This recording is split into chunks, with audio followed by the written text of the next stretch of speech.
نہیں گناہوں کی معافی کا ذریعہ ہے، گناہ معاف ہونا.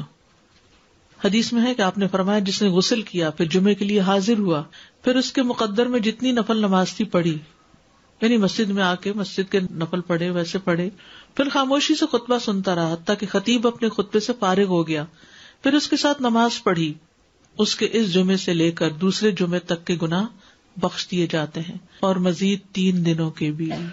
رسول اللہ صلی اللہ علیہ وسلم نے فرمایا جس نے جمعہ کے دن غسل جنابت کیا پھر نماز کے لیے چلا گیا تو گویا اس نے 1 اونٹ کی قربانی کی، اور جو شخص دوسری گھڑی میں چلا تو گویا اس نے 1 گائے کی قربانی کی، اور جو تیسری گھڑی میں چلا تو گویا اس نے 1 سینگ والے دمبے کی قربانی کی، اور جو چوتھی گھڑی میں چلا تو گویا اس نے 1 مرغی کی قربانی کی، جو 5ویں گھڑی میں چلا تو گویا اس نے 1 انڈا اللہ کی راہ میں دیا. اور جب امام خطبے کے لیے نکل جاتا ہے تو فرشتے ذکر سننے کے لیے حاضر ہو جاتے ہیں، یعنی وہ لکھنا بند کر دیتے ہیں. یہ ایکسٹرا ریوارڈ ہے نماز وغیرہ کے علاوہ، صرف جلدی جانے کا ریوارڈ ہے یہ فرشتوں کا حاضری لگانا، کیونکہ فرشتے یہ حاضری لگاتے رہتے ہیں. جب امام خطبے کے لیے نکل جاتا ہے تو وہ اپنے دفتر لپیٹ دیتے ہیں اور ذکر کو یعنی خطبے کو غور سے سننے لگتے ہیں. جمعے کے لیے جانے والے قدموں کے لیے خوشخبری.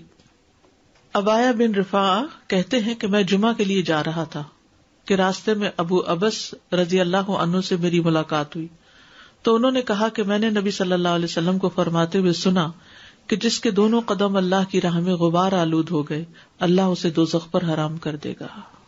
ہر قدم پر 1 سال کے روزے اور قیام کا ثواب.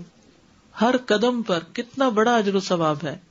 جس نے جمعہ کے دن غسل کیا اور کرایا، اول وقت میں آیا، خطبہ میں شروع سے حاضر رہا، پیدل چل کر آیا، سوار ہو کر نہ آیا. یعنی ایسی جگہ بھی ہوتی ہے نا کہ جہاں پر مسجدیں بہت دور نہیں ہوتی ہیں، موسم اتنے سخت نہیں ہوتے. اب تو پارکنگ بھی کافی دور دور جمعے کے دن کرنی پڑتی ہے، تو وہ جو قدم چلے جا رہے ہیں نا اس پہ خوش ہو جایا کریں. امام سے قریب ہو کر توجہ سے خطبہ سنا، جلدی بھی پہنچ جائے تو ذرا دور گاڑی پارک کر لیں، اور خطبے کے دوران فضول حرکت نہ کی. اسے ہر قدم کے بدلے 1 سال کے عمل یعنی 1 سال کے روزے اور اس کے قیام کا ثواب ملے گا. یہ پرائرٹی ہے نا، اس کے اوپر کئی چیزیں اور چھوڑنی پڑتی تب آپ اس کو پورا کر پاتے ہیں، ورنہ تو آپ لیٹ ہو جاتے ہیں، کبھی رش میں پھنس جاتے ہیں، کبھی پارکنگ نہیں ملتی تو وہ 1 رکعت بھی نکل جاتی ہے، کبھی آپ دروازے سے باہر نماز پڑھ رہے ہوتے ہیں. یعنی کہ اجر کمانا ہے تو پھر وقت پر آنا ہے. جمعہ کے دن 5 کام کرنے والے کے لیے خوشخبری.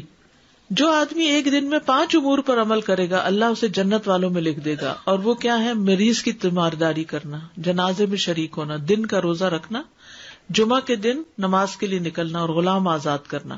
اب اس میں یہ کہ یہ 5 کام جمعے کے دن ہی ہو سکتے ہیں، اور لیکن جمعے کے دن کا اکیلا روزہ رکھنا منع کیا گیا. یعنی اگر کسی کا جمعرات کے ساتھ کا اکٹھا یا ہفتے کے ساتھ کا روزہ ہے، کوئی قضا رکھ رہا ہے یا ویسے ہی کوئی کفارے وغیرہ کے بھی رکھ رہا ہے، اچھا اس دن صدقہ خیرات کرنا بھی عام دنوں کے مقابلے میں زیادہ اجر و ثواب کا باعث ہے.